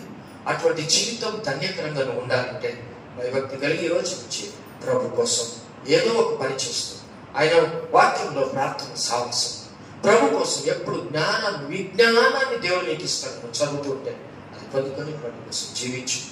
దేవుడిని ఇప్పుడు ఎంతో ఆశీర్వదించాడు, ఇంకా గొప్ప ఆశీర్వాదాన్ని పొందుకుంటాం. భయభక్తి కలిగి ఉన్న దేవుని కోసం జీవించు. ప్రభు ఈ మాటను ఆశీర్వదించుగాక. ఆమేన్. అందరికీ మూసుకొని ప్రభు సన్నిధిలో నిమిషం మౌనముందాం. పురుషులు స్తుతులు చెల్లించడం ద్వారా మనం ఆరాధన ముందుకు సాగుతాం.